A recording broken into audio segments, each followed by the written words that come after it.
the initial feeling that a baby gets when he or she first stands is unbelievable. They're so happy that they stood up that it's like the greatest thing in the world. You look at their smile and you say, wow, I want to be that happy like this baby. This year-old baby is so happy that he stood up. Even though he's going to fall in his tushy 2 seconds later. For those 2 seconds, he's the happiest baby on planet Earth. But then, after a while, he's not so happy about standing anymore. Why? He wants more. He wants more than standing. He wants to start walking. So he takes a few steps and he falls. He gets a little upset, so he gets up again, and he falls, and he gets up again, and he falls, and it's not enough for him. He's not as happy. You see him start walking, taking a step, he's not as happy. When does he start getting happy? I have to start taking 3, 4, 5 steps. Like he's the happiest thing in the world. Why? I took 4 steps. Like he just discovered America. But guess what? After a little while, 4 steps is not enough. Why? He wants to run like his brother and sister. Why? It's not enough to just take 3, 4 steps. Yeah, but you were feeling good yesterday. Yeah, yesterday. Yesterday's a long time ago. Like my kids tell me, remember, Abba, a long time ago yesterday? Remember when we were dancing in your office a long time ago yesterday? To a kid, a long time ago is yesterday. Then he starts running. And he runs. And he feels good about it. But then eventually, that's not enough. He wants something more. That's a Baal Tshuva. A Baal Tshuva that's going to continue to aspire for more will get back that feeling and more than what he had originally. But a Baal Tshuva that sparks, discovers the Torah, discovers Shabbat, starts keeping Shabbat, but it's not really. Why? He doesn't know the old halachot. He just knows you're not allowed to drive because the rabbi says you're going to die. He knows you're not allowed to use your phone because the rabbi says you're going to die.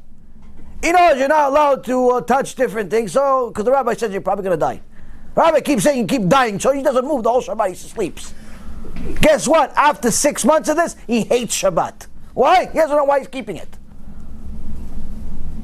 He puts on tefillin. Why? Because the rabbi says if you don't have it, you're going to die. So he puts on tefillin, he puts tefillin. After 6 months of this, he can't stand going to shul. Why? Why am I putting this rubber stuff on me, this leather, this stuff? Is it real? What's in it? Why does Hashem care about this stuff? Why is it square? Why can't I make it like, triangle? Make it like a Magen David. Maybe I should style it, put some stickers on it, tattoo it on my hand, engrave it, do something cool. Put some rims on it or something, at least, Rabbi. No, come on. Let me do something with this. Make it stylish. No, it's boring. 3,300 years, the same piece of leather, square, black. It's like depressing, Rabbi. What? He doesn't know anything about this mitzvah. How's he going to enjoy it? It's parked at standing. After a while, standing is not enough. Why? The neshama wants more. The neshama wants more. The neshama is telling you, why do you lay tefillin? Why? Why is it square? Why is it black? Why don't you ever see somebody with pink and rims on it, tefillin? Why? Why do we do it? What does the Torah say about it? How come the Gemara Masechet Rosh Hashanah says there are certain people that sin and they get punished for a year, but there are certain people that sin with their body and their punishment is eternally, even after Mashiach. And it says, what kind of example? It says, example is somebody that doesn't put on tefillin. He goes to Gehinnom forever. Why is it such a big deal? He doesn't put on tefillin. It's just some leather straps. What's the big deal? Why is it such a big deal? He doesn't know. He never discovered. He never looked into it. He doesn't actually care. And that's the problem. So long as he doesn't care, he's never going to enjoy the mitzvah. He's never going to get that original feeling that he had in the beginning when he did care. He did care in the beginning about who Moshe Rabbeinu was. He did care in the beginning about Shabbat. She did care in the beginning about modesty. She did care in the beginning about who a rabbi is. She did care about in the beginning about what kind of kosher food she's going to eat. He did care in the beginning about all types of things. But then he stopped caring, so that feeling went away with the careness. If he cares less, the feeling goes away. And he's like a little baby that's standing, but is 7 years old. It's not so much fun if you're 7 years old to just stand. You want to run, you want to climb, you want to do stuff. So you want that feeling, you have to work hard. You have to get your neshama to keep going, keep caring. This is also why, Rabotai, HaKadosh Baruch Hu, in the holiest place on earth, the Bet HaMikdash, inside the Bet HaMikdash, even inside the Bet HaMikdash, there was a holiest point on earth inside it. It was called Kodesh Kodashim. And inside the Kodesh Kodashim, there was the holiest item in the world, in the universe. It was the Aron HaKodesh. Why? Inside it were the 10 Commandments, both the set that's broken and the other second set, was a staff of Moshe Rabbeinu, staff of Aaron HaKohen. You had the man in a jar. You had the original Sefer Torah that Moshe Rabbeinu wrote. All types of amazing things. Now all of these holy things, on top of it, HaKadosh Baruch Hu would speak to the Kohen, would speak to Moshe Rabbeinu, on top of it, with an area that's a tefach. A voice would come out of it. From where? From the space between two angels. The cheruvim. There were two angels in gold, engraved there, that were looking at each other. Two cute little angels with the image of babies. Now, if I was to make Aron HaKodesh, I'd make him like a X-Men. I'd make the angels look like X-Men, like a Hulk, Diesel, jacked, got biceps from here to next town, maybe has a sword or something, or a jackhammer. You mess with me, I'm an angel, right? That's why I don't make anything. I make jokes of myself, that's what I make. But HaKadosh Baruch Hu made babies. Why did he make babies? On the most holy place in the world, inside the holiest place in the world, inside the holiest place in the world, Kodesh Kodashim, inside the Aron HaKodesh, on top of it, where HaKadosh Baruch Hu's voice comes out, it's two little babies. Why two little babies? Why two little babies? He wanted to tell us that the holiest thing on earth is coming from this imagery. Why? What's coming from two babies? What, to have babies is the most holy thing in the world? What if the baby is Hitler? That's still holy? No, obviously it's not that. He says, look at these babies. Look at these babies. What do you think of when you think of a baby other than cute? You think of the baby's personality. A baby's personality is that he always wants more.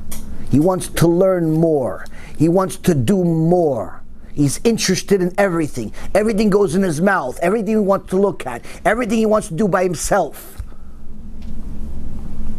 He says that's what you're supposed to be. You're supposed to want more. More of Hashem's Torah. More of Hashem's mitzvot. More understanding of the divine presence.